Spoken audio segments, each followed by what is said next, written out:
Rick Harrison, and this is my pawn shop. I work here with my old man and my son, Big Hoss. Everything in here has a story and a price. One thing I've learned after 21 years, you never know what is going to come through that door.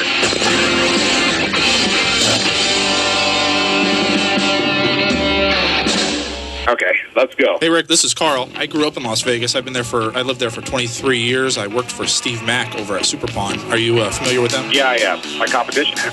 Why would you bring up the guy's competition? Well, because I wanted to tell him I worked there for 3 years, and I think that his competition sucks. Well, that's fine. No, that's good. That's good. I like that. I mean, at least you're being honest. You know, I worked there for 3 years, like I said, and we didn't know half of the stuff that you knew. How did you prepare yourself for the pawn industry? I've been doing this my entire life. I've been doing this since I was 13 years old, and I'm 40-something now. It's a pretty interesting show. What is the most expensive item you ever bought at your shop, and what's the most expensive item you ever sold? Good job, Carl. Well, that would probably be the same item. I did take, I bought, like 6 or 7 months ago, a guy walked in here with 4 1-kilo bars of gold. I used to have a guy who come in who pawned his Paget Polo and paid over $200,000 for it. There's a lot of things that come in my shop. And the reason why so much weird stuff comes into my shop is because about every pawn shop in Vegas is owned by a big corporation. And those people don't pay anybody anything. And as it turned out, next thing you know, I have like 50 pawn shops owned by corporations sending all the weird stuff to me.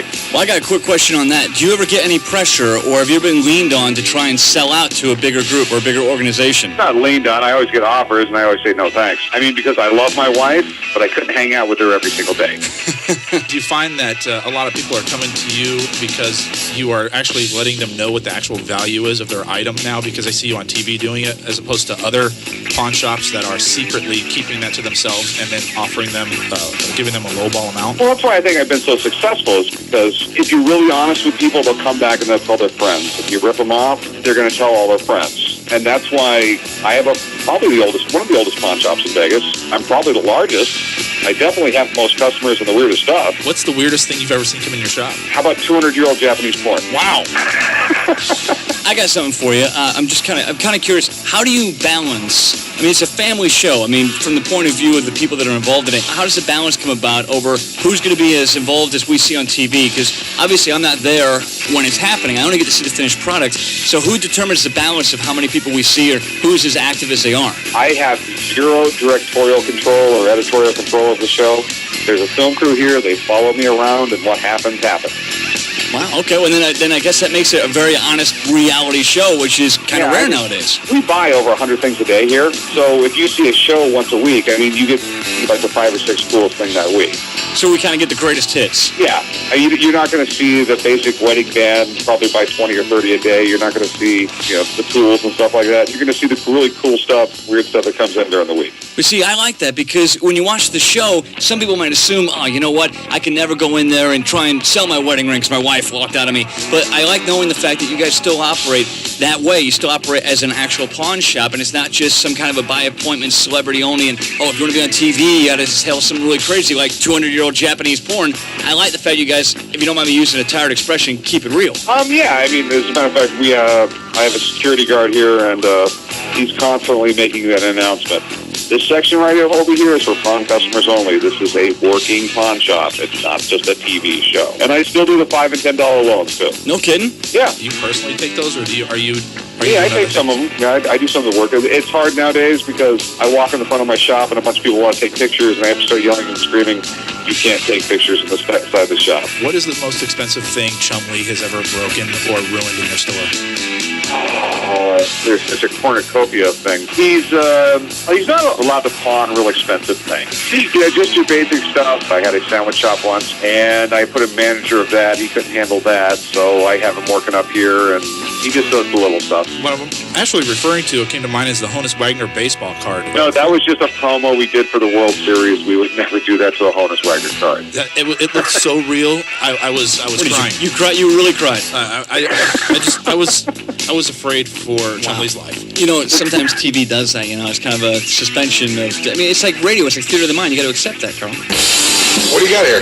Well, I was hoping you could tell me. It looks like a Honus Wagner baseball card. If this is real, it could be worth $2 million. The Honus Wagner, it's the Mona Lisa of baseball cards. Pops, we got a real Honus Wagner. Chum.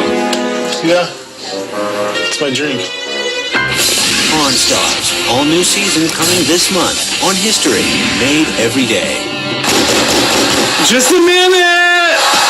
Hey, I got something for you. Now, I asked this of your son when we had him on before, and I want to get your opinion. How much longer do you think it's going to take until we see Chris Angel at your shop selling the jewelry?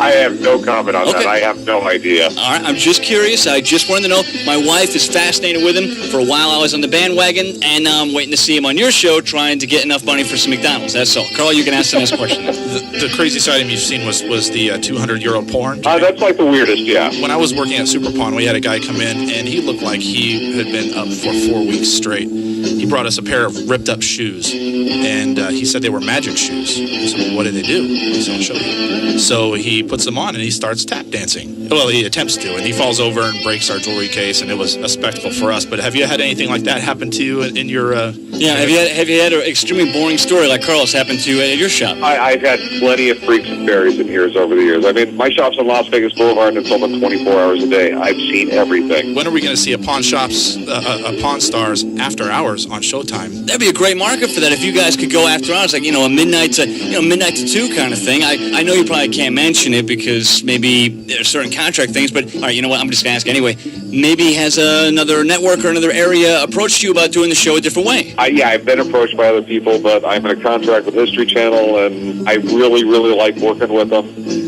I really love being the blue-collar history teacher. I mean, it's a really fun job. Like I told History Channel and everybody else, the day it's not going to be fun, the day I quit. I mean, I do well. I was really well off before the show started. So you mentioned blue-collar history teacher. I'm wondering, well, do you have any extreme situation where you've been asked to be almost a consultant to look at the worth value of something, and it really doesn't have anything to do with the show or to do with your store? Have you ever been called in as a consultant for something? Oh, yeah, I've done that before. I used to be in an appraiser for the district attorney part-time, appraisals for insurance companies. I've done that for years. Do you find now you got the show going on that you're getting more calls for that? Not as much. I mean, I really have to screen my calls now. I literally get 300 or 400 phone calls a day. Wow. Everyone claiming to be a friend of Rick's. So, and quite frankly, I don't have the time to do it anymore. We were talking to Corey on the last interview we did with you guys, and he told us that the business has grown exponentially since the second series started. Yeah. What's the percentage you would put on that? I went from, I think, 17 employees to 37 employees.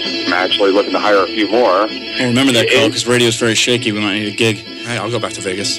Who wouldn't? Would you give me a job, Rick? Well, now you got to be careful. See, we're not going to say we're friends with you, Rick, but we'll be good employees. That's what we're going to go with. Well, come on down and fill an app.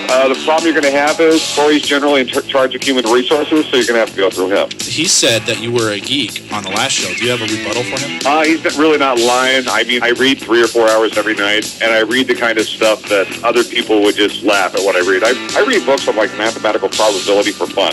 He told us chemistry books from UNLV. Yeah, I read, like, textbooks, things like that, too. That's great. We don't think there's anything wrong with that. Are you kidding? He's a celebrity. We're not. I mean, we got to kiss this guy's ass. Yeah, I'm just a bookworm, and all of a sudden, I'm a bookworm that got a TV show. When do you see the need for moving your shop to a larger location? Well, I basically own the block here, so I'm doing a big expansion right now. I'm doubling the size of the showroom. I got everything back in the warehouse. We had a warehouse right behind the showroom, so we took all the stuff out of the warehouse, put it in the other warehouse, and then we're going to blow out the showroom and make one big giant showroom. As soon as we're done with that, I'm going to build a giant warehouse here on my property, too. So that's great, man. Best of luck to you. Now, what I want to do is give you as much free advertising as possible since we're friends with Rick. What do we need to tell the audience? How do they get to check you out? Come on down. I'm 3 blocks north of Charleston, right on Las Vegas Boulevard. If you got something to sell or something to pawn, don't mind the line. Just walk straight to the front of the line.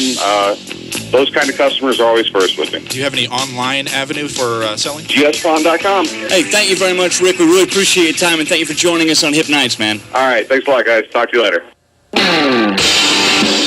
I'm Rick Harrison, and this is my pawn shop. I work here with my old man and my son, Big Hoss. Everything in here has a story and a price. One thing I've learned after 21 years, you never know what is going to come through that door.